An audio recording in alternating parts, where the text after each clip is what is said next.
conversation topics. Yeah. Because I'm going to ask you questions about this. I Yeah. want to do something like this as well. Yeah. What have you been thinking of doing? So I like going to the gym, right? And I noticed, okay, let me ask you the inspiration behind this. You made this because there was no South Indian filter coffee available, right? Besides at a No restaurant. good ones. There you And go. most of the ones to the restaurants, they're not real South Indian coffee. Yeah, I'm pretty sure you can. And plus, he's drinking. That's what. Yeah. His So mom has been drinking it for all her life. Yeah. That passed on. Yeah. I came here, so I used to like, when we go to India, you bring back a bunch of stuff, right? Yeah. And then I haven't been to India for like 2 years. I ran out of my stuff, and then I went into grocery stores to see if I can. Yeah. There was nothing, and there were 2 brands. I don't like those brands. Yeah. And they're mass produced. So I was like, what's the point? Yeah. let I me- get that. I totally get that because I think that's one of the biggest advantages we have, just injecting things that we see from other places and making this place better. Yeah. Like that, because I want to do something about, so I like working out, right? And it comes with protein powders and protein drinks. My mom's like, oh, they're not good for you. You don't even know if it's halal. And I started looking into it. There's no good halal brands. And me, like, I'm a Muslim.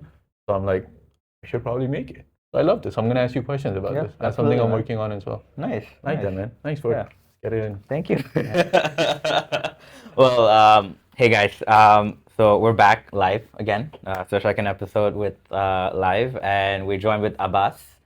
He's the founder of TankFull. Yeah. It's well, I'll let you talk about TankFull a little bit before we get into it. If you want to just give a quick pitch. So TankFull started as a simple company. One day I was running late to work, got into my car, realized there's no gas. I'm thinking there has to be a better way to fix this, right? I told my brother, I'm like, hey, wouldn't it be nice if somebody filled my gas tank for me while I was at work? And he's like, yeah, that would be nice. Then we won't have to worry about it. That's how the idea came to be. TankFull. Always have a full tank. Nice. Yeah. You guys started as an IoT company, right? Before, or Actually, there's a bit of lore there. Before I graduated, in my last year of school, I was able to raise around 80K for Handy Fuel. Yep. It was a robotics company with the same concept that consumers don't have to get out of their car to fill gas. You think about it, it's basically the same idea, just a different means of execution. Yep. And we built one of Canada's first fueling robots. Like you go to a gas station, the robot would do everything for you. We have the prototype, it's in someone's garage right now. But the drawback we face, or actually the roadblock that we faced, was none of the gas companies would entertain us. They're like, oh, we don't need it. Consumers don't want it. We don't see the need for it. We shut that down. I got hired for Amazon as a campus hire for one of the robotics FCs right here in Calgary. That's when I moved from Toronto. And that idea was put to bed, and we realized that it was hard for me to just focus on a corporate career. And I tried to kill that startup aspiration in me, like all those voices in my like, oh, you should do this, you should do that. For a year, I tried really hard. And it was easy to kill that voice because I was getting a fat paycheck. I'd go, I'd Uber whatever I want, eat whatever I want, buy whatever I want, but still it wouldn't quiet. work from home as well. It wouldn't quiet the aspirations or whatever you want to call it. Yeah. So we started TankFull. Like, okay, if the gas stations don't want us, we'll become the gas stations ourselves. And being in Calgary helped us a lot. Like if we were in Toronto, starting TankFull, I don't think we would have faced the early success we face right now. Talk about the early days of time. Had the idea. What did you do? How from that day on? Yeah. Like. First. And also, did you go all in right at once? So like, did you quit your job, go all in, or was it a gradual, okay, let me see if this works, and then... I think I'm going to go into something that my co-founders or my team members really don't like, that I'm extremely frugal. I believe that you should not, the analogy like they give them is that there's no point in opening a restaurant with nobody lining up to eat your food, right? So I'm extremely frugal. Me and my brother, what we did was we made an Instagram page and we made videos of just us filling our own cars. Nice. With a slip tank, which cost like maybe $40, $50. So it was just a nozzle most of the times. Don't blame me for this, but most of the time I wasn't even connected to anything. It was just, hey, we're filling it, we're cleaning all the snow. It made great content. And I think what really helped us stand out was I had insurance coverage for glasses for my company. And I bought a pair of mirrors from that. So that point of view was really unique at that time. So people really gravitated to that style of videos, and we gained a lot of early traction from that. Got it. I think you tested the demand for even the product. Absolutely. I think, and that's the way you should do 100%. Yeah. You said Calgary over Toronto. Why? Calgary over Toronto. That's controversial. I'll be honest with you, my heart belongs to the Six, man. I spent so many years there.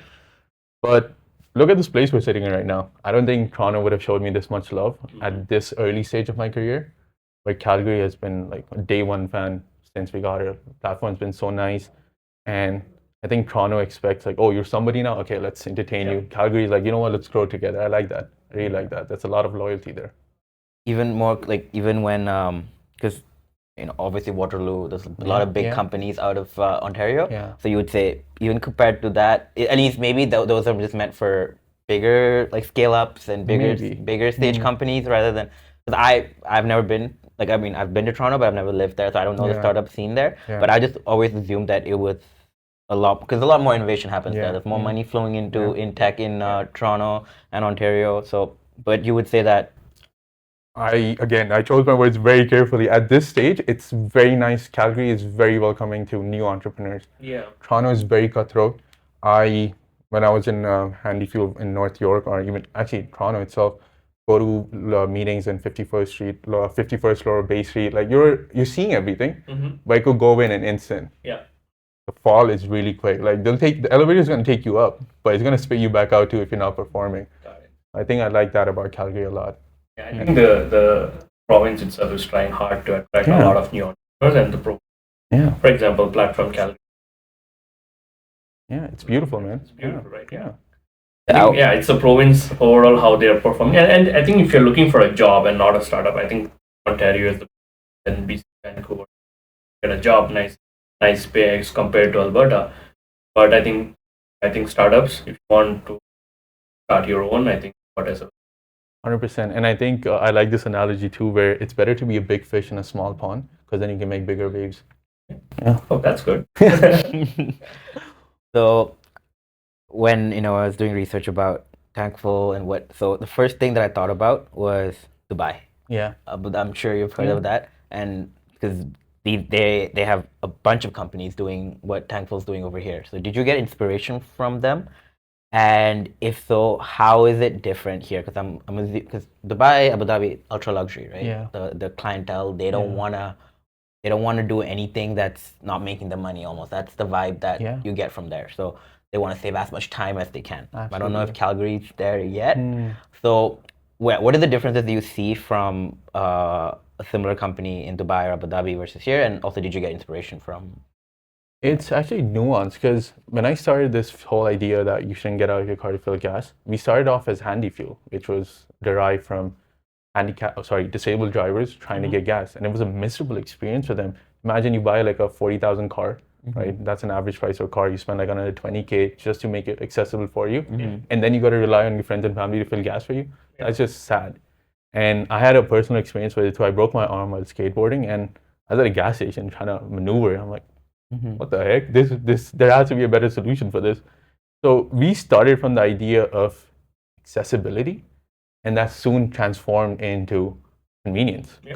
And the Dubai part actually I wasn't born there, but I was raised in Dubai, and back then they didn't have it there. But the idea of filling my own gas was still very foreign to me. Because we'd have people filling it for us over there. It's the same for me back in India. There's always people for you. Welcome. What? I have to do this? And don't even get me started on the winters, man. But I think one of the best problems that you can solve as an entrepreneur is the problems that affect you. Absolutely. No, 100%. True. It's also passion, right? It creates, and because of that, passion comes along with it. Exactly. When you don't have the passion, you're not going to do it. Yeah. I think that's where I went wrong with the other startup that I was trying to build. There was no passion behind it. I was like, let me just try to make some money. Everyone's jumping on this AI thing. Let me try to jump on it and see what I can do. I don't think there's anything wrong with trying to make money. Okay. So the one thing I was also curious about is you guys offer like fleet servicing as well, right? So straight to businesses where they have their fleet of trucks, their fleet of is that something you want to focus on, and how has that been versus just direct to consumer? That's very interesting. That's a great question actually, because right now we're servicing homes and fleets. The difference in our approach to homes is that we have to in a way convince or introduce this service to home users. So like, hey, wouldn't it be nice? Take them on a journey with you. The interesting thing that we faced with TankFull is that fleets were messaging us like, hey, can you come do this for me? And it stems to the fact that wages here are done by the hour, right? And everybody's on an hourly wage here. Otherwise, in other economies, you're like, okay, here's 40 grand a year. I own you for the next 12 hours. Right. You have to do whatever I want. But the fact that people are paid hourly here, every 30 minutes that a driver spends at a gas station, that's not even 30 minutes. 30 minutes is an optimum time spent. And we calculated this. They're gonna get a cigarette, maybe joke around. Yeah. I do the same thing too when I go to a gas station, right? So 40 to 50 minutes is wasted per hour every week by a fleet. And that's downtime for them. That's money gone out of their pocket. It's like a double negative for them. So that's how we got started with fleets. They started messaging us. We're like, oh, they need this. And they were okay with us charging them a premium as well, which was very interesting. That's good. That's great, man. And that's like bond sales right there, right? Yeah. No, because I figured that was because again, like, because again, when it first thing thought about Dubai, and over in Dubai, people want that convenience. Yeah. Over here, if They you don't if you want go to a help. consumer and be like, I can do it myself. myself. Like people do everything themselves. Yeah. Here. Like it's especially for anything for the house, like for filling gas. Like I got it. Like you don't need I don't need to pay $20, $40 a month for someone to come and fill gas for me. Absolutely. But I feel like on the business side, that's where the money is, right? And we lucked into that again. They started reaching out to us. We're like, okay, there's more demand here. Might as well accommodate them too. So are you going to focus only on the business part? No, I really like the homes aspect because there's a certain, I think something about having a monopoly on all those homes, because that's an untapped market right now, really excites me. And people are converting because if right now we've seen ourselves, one house in a neighborhood gets it, they tell their neighbors like, oh, are you the one that comes, fills gas? It intrigues them. It's cool. It has a very nice, cool wow factor to it. Yeah. So I think convenience, and I know it's not a priority right now, but I think if you give them a good story around it, then people will convert. I think other thing is like you could go into a parking lot where everyone parks together and fill a lot of cars at once, right? Doing something like that. Thinking of it? how much research have you guys done? Jeez. So we're doing something similar to transition to that right now because parking lots, it gets kind of tricky. You need a lot more, how do I put this, regulatory satisfaction before you hit a public parking lot. But offices though, imagine platform right now. There's a full garage of cars, workplaces. We are actually trying to onboard this workplace right now. It's Mamas for Mamas, like a semi-charity, non-profit kind of thing. So we told them, hey, you have like 20 cars at your workplace. We'll come fill them up for you every week. Think of it as an employee wellness perk. Your employees are going to be happy. And that's also taking a lot of traction. It's easier to convince them rather than homes. Yeah, absolutely. I think that was my next point. If you talk to businesses about employee wellness, and this can come in, hey, bring your car, park it, you be full every time. Yeah. So, and this employee wellness piece is huge. I actually learned this from another fellow entrepreneur. I think you know her as well, Jade. Yeah. She is a huge propagator of employee wellness. Yep. And I was like, okay, makes sense. You were actually talking to her next. Yeah, yes, next episode. Hi, Jade. No, so another, I don't know, maybe you're already thinking about it, but another idea for you. So you know how those mall car parks, garages, they have those car washes? Yeah. If you can tie in with them where you wash your car and as an add-on service, your gas gets topped up. I love the idea of parking my car, and this is why I grew up in Malaysia. That's where I grew up. Man. I've been to Malaysia. Yeah. Beautiful place. KL? Kuala Lumpur? Kuala Lumpur, yeah. So, and almost KL. How am I supposed to know that? So almost every shopping mall in KL has a car wash built into it. So and over there all the garages are closed. So even though it's warm, they build like buildings for cars. Like it's no open car parks, nothing like that. Yeah, it's parkades, parking garages. So you go in, you park, you give the guy your keys, you go shop, come out, your car's all washed.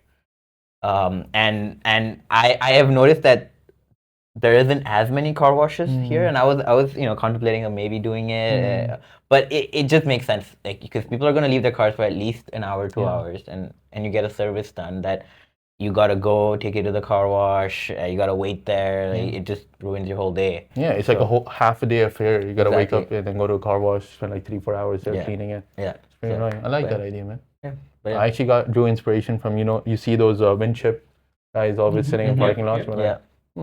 Something here. Nice. I guess what would you say is like the future for TankFull? What are you guys aspiring to? I know you have a lot of stuff in the pipeline, yeah. but what do you see, 5 years from now, 10 years from now? I know Oh, it's a pretty yeah. deep question, but I feel like I'm exposing all my plans right now. But hey, it's good to get it out there because you got to put it out there in the universe, right? Besides just keeping it in your head. Yeah. I see TankFull as and this was a conversation that me and my co-founder, we had right at the beginning, that we're like, okay, we can use fuel to get access to vehicles. Now think about that for a second. You're getting access to all these vehicles by telling them you're getting access to the biggest companies where you could be like, hey, I'll just fill your fuel. Getting your step foot in the door, getting that first step in is the hardest. Once you get them by using fuel as a hook, it opens up everything. upsells. Yeah. Everything. Because once they trust you by filling your gas tank, they're like, you tell them, hey man, you got to change your wiper blades. You're like, okay, I trust you, let's do it. Yeah. Got to change your oil. Yeah, I trust you, let's do it. And I'm talking about home consumers right now, personal people, personal vehicle owners, tires, batteries, anything. You got to change your light bulb, or even bigger things. Like this is in the pipeline. Like someone tells me, hey man, my car is making weird noise. I want TankFull to be able to take their car while they're at bed, while they're sleeping, bring it to a location of our own, fix it, and put it back there. Like, why should you worry about having a car ownership? Car ownership just involves get in, have fun, drive, park it, have fun. That's it. So that's something we're focusing on right now. That's the future, because you never know where fuel's gonna go, right? What if now in the next 5 years Alberta becomes pro EV and everything goes away? Yeah. And that's the next question was like, we're gonna do something on EV, charge it. We actually thought about that too, because a lot of remote chargers are there. Did you all hear about what happened with what's that mall? The really famous mall across Iron Mills. Tesla removed all their chargers from there. I didn't know that. So yeah, Tesla, there were those superchargers across Iron. I've seen that. Yeah, Tesla removed them because Okay. I don't know, there was some kind of dispute. But even if it goes into that step, there's still the possibility of delivering chargers. I'm not big on that, but I like the fact that if you still transition to an EV, you still need your tires changed, you still need your wiper blades done, you still need someone to look after it. And this is just for the consumers. If you look at fleets, their biggest problem right now is preventative maintenance and fleet maintenance. That's a whole gold mine right there. Yeah. And no, I was gonna ask him about his co-founder. I know it's your brother, right? Yeah, it's my brother. Yeah. And I mean, with any two people trying to run a company, there's bound to be some Friction. conflicts. Yeah. We've both been there. Yeah. There's these days. And so how do you deal with that? How do you guys live together, or? We used to live together. Okay. And then we had a big fight. I'm messing with you. Actually, before I go into my brother's and I partnership, I think it's best if I first talk about Handy Fuel, because it was a bigger team, more co-founders. It was me, another dude named Solomon, Joe. We had 3 more engineers and 1 salesperson. It was a larger team. And I think the number one thing about leadership, not just in terms of startups, or not just in terms of companies or startups, have the ability to listen. Because if you're saying something, if you're being passionate, think of it from a very human point of view. If Abby's telling me something, there has to be some value in there. Otherwise, why would he be telling me something? Just having that idea, having that patience to listen, hear everybody out, come to a decision that includes everybody. That's one of the biggest things I learned when leading a bigger team with Handy Fuel. And I don't think I struggled with that problem with conflict and friction. Yeah, he's your younger brother, right? Yeah, I do have that advantage. So I can beat him. If we talk to him, maybe Like, oh, this guy is always shooting me down. But yeah, just listen, honestly, and include them too. Just because I'm listening to them, not including you in the future plans. Right. Why would we begin this together, right? Because that's how startups are. It's not like I'm paying you a hefty salary. You're like, okay, might as well do it for a paycheck. You're getting equity. We all wanted that equity to grow. So it's best to march together. Yeah, I think it's the equal risk, right? You're taking the same risk in company. Yeah. And how many employees do you have? Do you have any employees? No, right now it's just me and my brother. Okay. We are expanding. We should have. We just finished interviews. We should have like 3 more people joining in end of Q1. Nice. Yeah, we're looking forward to that. What are you hiring for? So again, I think as a startup founder, co-founder, the most important thing you should know is be very, very transparent and honest with what your skills and your strengths are. Me and my brother, tech, right? Maybe I can be more people-focused, extroverted, but it's no level compared to how your regular salesperson or those other people would be. And we like cars, we like driving cars. But if you ask us, hey, what's wrong with this car? We're like, we don't know what's wrong with this car. We don't know what fleets are looking for. We don't know what operation managers are looking for. We expanded the team to bring more of that insight about how to maintain large fleets, and they have experience with that. And what's it called? Automotive products, like what kind of oils, quick stop, stuff like that. So now our team will be more well-rounded. They can talk to these people rather than just touting our product. Be like, hey, look, it's so cool. Cool. I mean, I know you've been in platform for their velocity. Yeah. Is any other accelerators or any other help that you got from the in your journey, or Honestly, just showing up here so I work from Sundays to Wednesdays. That's pretty strict. I can't really move those around. But early on, me and my brother, we made a commitment that every Thursday we gotta be here. Because just just show up. You meet so many other people. Like I met you. I think I met him. I'm not sure, but he says he met me. But you meet people. You speak to so many different folks, and I think entrepreneurs are like a really rare breed, and especially being brown. It's so looked down upon when you tell like anybody like, hey, I'm trying to be an entrepreneur. Like what? Yeah, you quit your 6-figure job too. What? Why are you trying to do this? Start with parents. Yeah. And the society at large, I feel like the way brown people, I keep saying brown people, but the way we look it's at our, I feel like the entire society is my parents. Like, oh, what's auntie gonna think? What's uncle gonna think? Like, I don't care what they're gonna think. But yeah, so being in this platform, Calgary, you're just surrounded by those same like-minded people. It's amazing, man. Honestly, I come here even though I'm tired after working. I'm like, okay, this is a nice place to be. Yeah. You feel accepted in a way. No, I think me and Abby as well, we bonded a lot over just talking about random ideas and things that we want to build. And yeah, it's a great environment, and it's hard making friends as an adult, right? And you barely have any time. And when you do try to make friends, it's hard.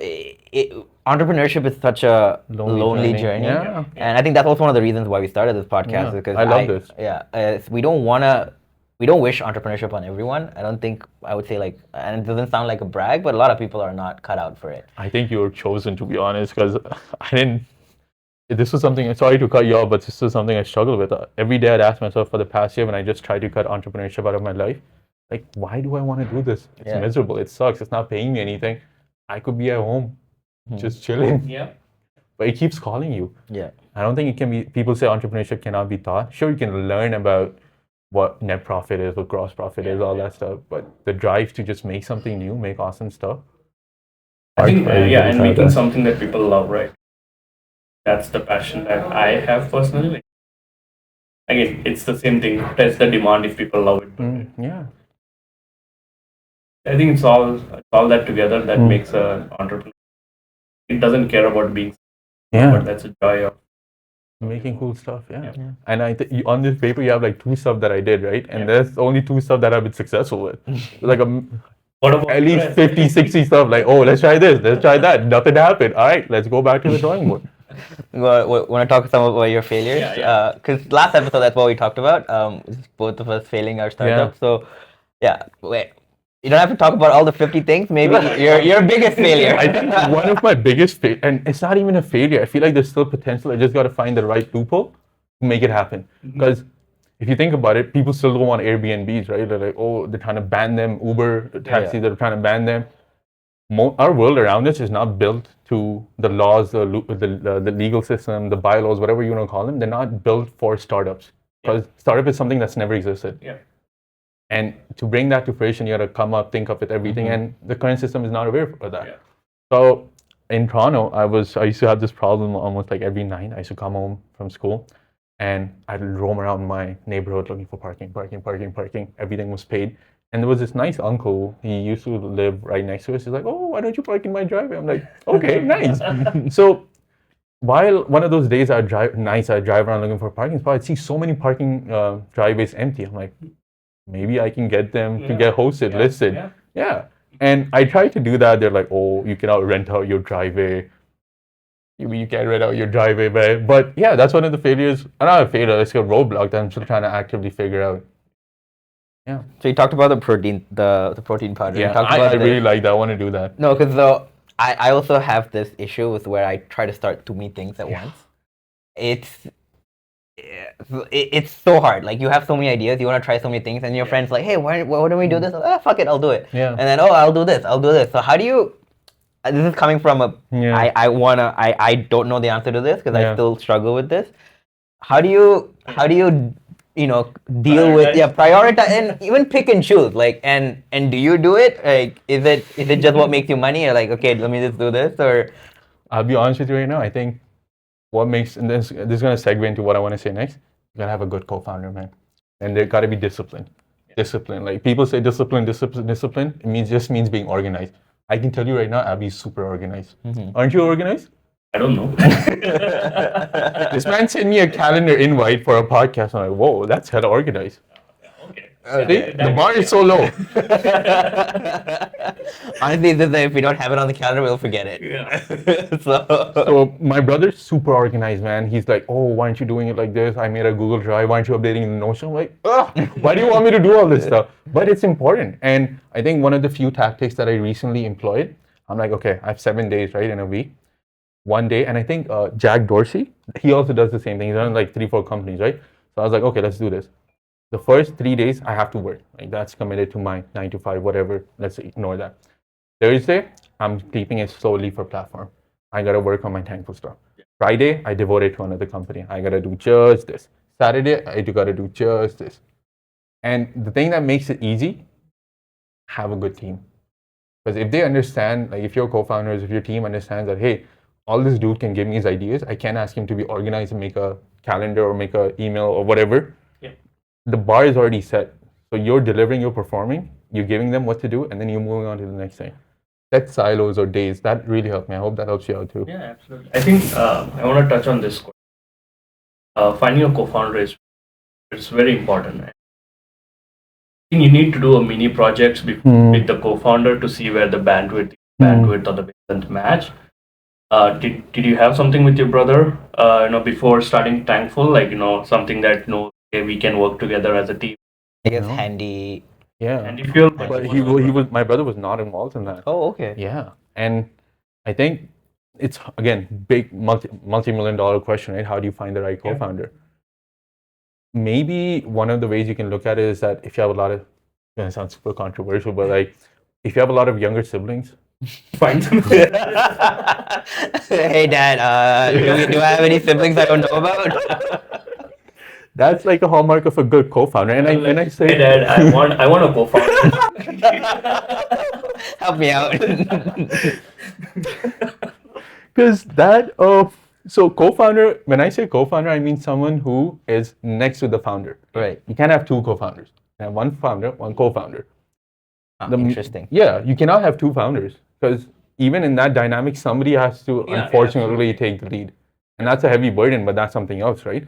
So you can have one founder, you can have one co-founder. And it's important that the founder always makes a decision after consulting the team. You can't, remember, you're all in the same vehicle. Like it's like a bus, right? If I'm driving the bus, if I'm the bus driver, if I'm not listening to the passengers, the startup burns and crashes, it's my fault. But if I'm listening to them, I'm like, okay, you said this, you said this, you said that, and then we're going to a conjoined destination. That's all you need. Interesting. So, I guess I wanted to ask this earlier, but I just kind of slipped my mind. You guys do tech a little. Yeah. You guys, but you're heavy on operations, right? Yeah. A lot of it is Yeah. like having. How do you do both? Have you found maybe the operations part a little bit more challenging? Is that why you're hiring for more operations people, or like what? How do you deal with both tech and operations? I find like my biggest weakness is I find stuff boring really quickly.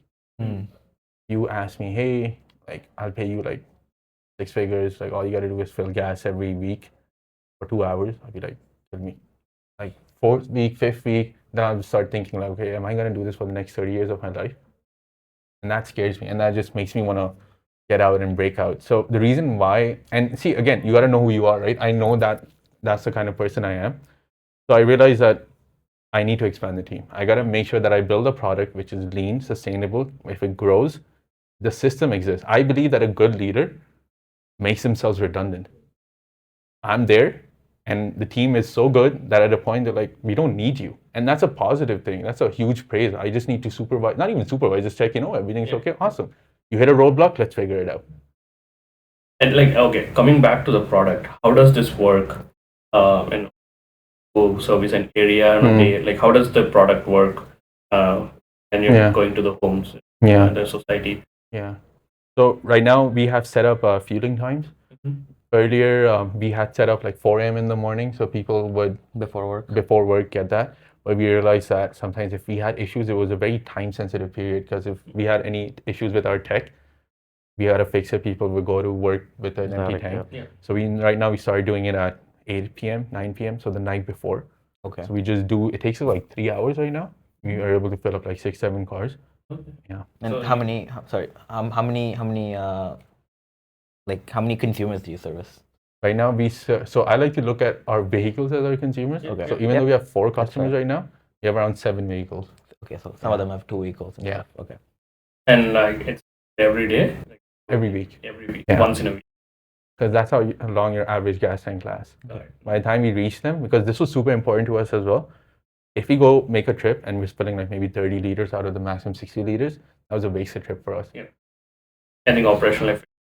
Yeah. Cost to serve should be pretty much zero, Yeah. as Right. much as you can. And your price will change with the market prices. Okay. So what we did was we were like, okay, we will match your local gas station. Because that was one of the biggest hesitancies. Like, oh, how much are you charging? Am I going to be paying more? Like, what you see there, we'll give you the same thing. And that works out in our favor, actually. And what do you mean by local gas station? Because I fill up at Costco, the cheapest Costco in town. People like him, we don't want him as our consumers. The first, I agree with you. I'll be a horrible customer. I mean, like, the first meeting we had, Yeah. and I told, hey, I drive 15 kilometers to go to Costco and fill up. And he says, like, you're not my customer. I gotta I be don't honest. want you. Because if you'll be, even if I match Costco, you'll be like, you know what? Maybe I saw this gas station was like 3 cents lower. I'm like, and that brings me to my next point. Right now, our customers are mostly high earners. Yeah. Yeah. And this was another thing I discussed with my brother. Like, hey, by giving this, everybody knows your network is your net worth, right? Yeah. By giving this service to people that can spend on this service, I wouldn't like spend $50 on maybe somebody coming fill up my car. I need this. Yeah. I was like, okay, I need this right now. I can spend it. Yeah, I think it's people who, like, time is Yeah. money for them. Yeah. Like, For them. They value their time more than anything. And their lifestyles are built around the fact that their time is that valuable. They're managing like businesses, they're entrepreneurs. 4 or 5 of our customers right now are entrepreneurs. I was like, yeah. No, that's fair. And how many businesses do you work with currently? Right now we work with 2 businesses. Well, Jade's, and then we're talking to another lady called Fresh Roots. Hopefully that works out. She Nice. does groceries, so people that order groceries for home. Nice. That's Yeah. cool. Yeah, I think this is it. No, I think it's a good way to end off. You have anything else that you want to I add? think I can add. We can plug in his TankFull. We could give a elevator pitch for our viewers. Yeah, if you want to. All right, let me give this a go. Yeah. It'll put me on the spot, eh? All right, imagine you never have to get out of your car ever to fill gas again. Boom, 1 sentence, simple. Next time you're at a gas station, you're feeling unsafe, you're feeling cold, think about this. Why did I come here when somebody could have done this for me? Cheaper than your local gas station. And you always have gas when you leave the house. Always. All right. Visit TankFull.ca. Thank you. Nice meeting you all, yo. Thanks. Me and Nebby, we always wanted to do like content stuff, but we've just never really been good at it. But what we're good at is just, I guess, speaking. So we figured we can try and start a podcast because